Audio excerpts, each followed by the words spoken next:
ഭാഗമായി എല്ലാ ഔദ്യോഗിക വാണിജ്യ പ്രവർത്തനങ്ങൾക്കും ഇന്ത്യൻ സ്റ്റാൻഡേർഡ് സമയം നിർബന്ധമാക്കാൻ ഒരുങ്ങി കേന്ദ്ര സർക്കാർ. ഇത് സംബന്ധിച്ച് പൊതുജനങ്ങളിൽ നിന്ന് അഭിപ്രായം ക്ഷണിച്ചിരിക്കുകയാണ്.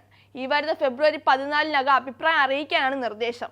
ലീഗൽ മെട്രോളജി റൂൾസ് 2024 സമയം ഏകീകരിക്കാൻ ലക്ഷ്യമിടുന്നുണ്ട്.